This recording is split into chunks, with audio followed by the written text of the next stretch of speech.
bit. If you want to hear about how this works in couples, I'll tell you that afterwards. It's very interesting. I'm going to just say something about the Tai Chi and give you a chance to practice it when you go home. I'm going to erase this so we can get a great picture of you. You won't get it, I'll erase it. Okay. Yeah, I'll keep talking. So, right now, you have a camera. This is the time. As a guitar teacher, for example, I get a new student and I have them sit down and I give them the guitar and I watch what they do. I show them how to play or how to sit, and then I watch what they do. And the whole history of their relationship to their body is right there in the way they engage with this foreign object called a guitar. You know, it's very rare that a person follows my instructions because they think following the instructions is supposed to feel the way they always feel. So they're going to, you don't have to start photographing yet because it's not yet the Tai Chi, unless you just want to have a record of it. You are walking around in the history of the way you related to your body while you were growing up to protect yourself from things that were bad that might happen again. So you're carrying around a lot of armoring, protection, and stiffness and flexibility because of these past incidents, which were maybe emotional incidents, but you know that had a physiological component to it. So what Tai Chi is about is the unlearning of all of those false lessons. You start from where you are, and then you drop layers of it. And your friend in this process is what's always present. There are 5 constants in your life which we are so accustomed to we don't think about. The first one is gravity. Gravity never stops, 24 hours a day. You haven't woken up floating out the window and, you know, off into space. In dreams you do that, but physical body's still there. Right? So gravity, remember gravity. Right now as you sit there, you're not floating off the chair. So accept that. Let the second thing constant is the earth has never left. It's always been there since you were born. So let the earth support you. It's already doing it. Don't hold yourself up. Those 2 are enough to start cleaning out all the old habits of your body. Just let your shoulders drop. Why are you walking around with your shoulders near your ears? Why are you holding your hands in a tense way when you don't need to? So you start to let gravity drain it out and let the floor take it. The third constant is we're not in a vacuum. See? Wave your arms, you feel the air. When you don't wave your arms, you don't feel it, so you forget about it. Remember it all the time. Tai Chi is called swimming on land. It's a Chinese phrase describing it that way. So, gravity, support of the earth, the air. That's 3 things. The 4th thing is your body has a certain design. If I say close your hand, you can do this. If I say close it the other way, what are you going to do?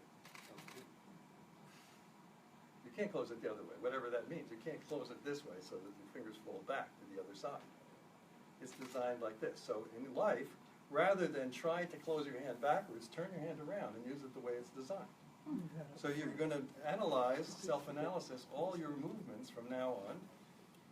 You know, every time you think of it, am I doing this in a way that is involving the support of the big muscles of the body so I don't have to do everything with my fingertips?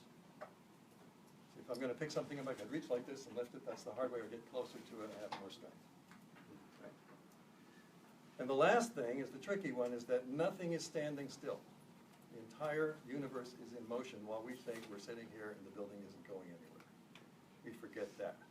So when you realize that everything is changing in relationship to everything else all the time, your blood is moving all the time, it's going through cycles, we forget that. So you accept the fact that there is no still point in the universe, and you're part of that. And so then you let go of thinking that I'm still, and you begin to enjoy the feeling of this riding the dragon, I call it. Right? So what the Tai Chi practice is for is a form which allows you to concentrate on those things. And because otherwise it's useless. So you're stopping everything practical, and you're just letting gravity take care of the weight going through the body. See, I take a few moments when I start, I just sort of settle and drop whatever is left from whatever I've just been doing.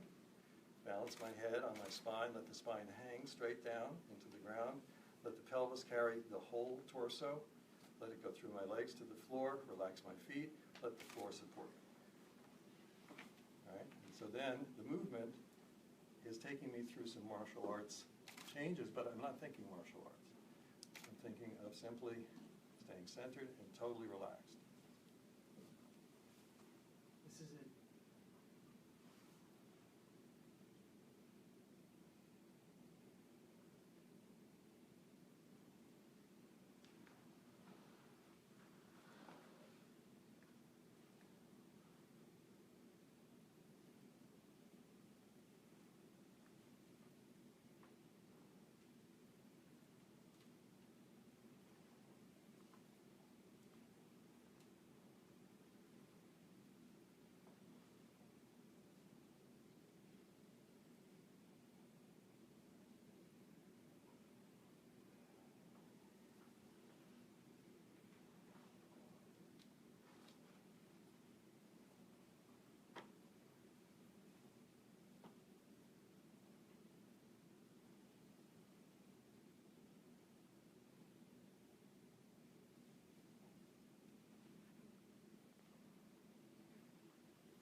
So that's the first 25% of the form.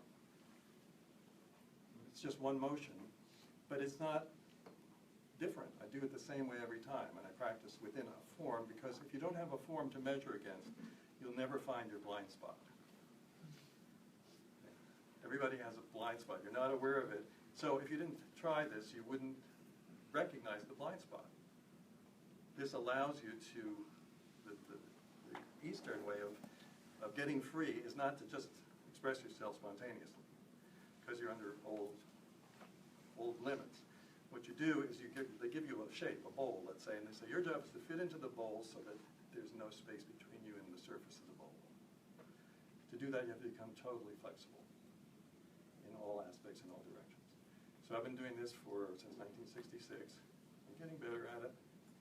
Still a long way to go. So 50 years. Several lifetimes, unless somebody changes the lifetime program. We're going to go ahead and take a break. We're going to come back here, and we're going to sit on, we'll sit here first, and we're going to move back for the video.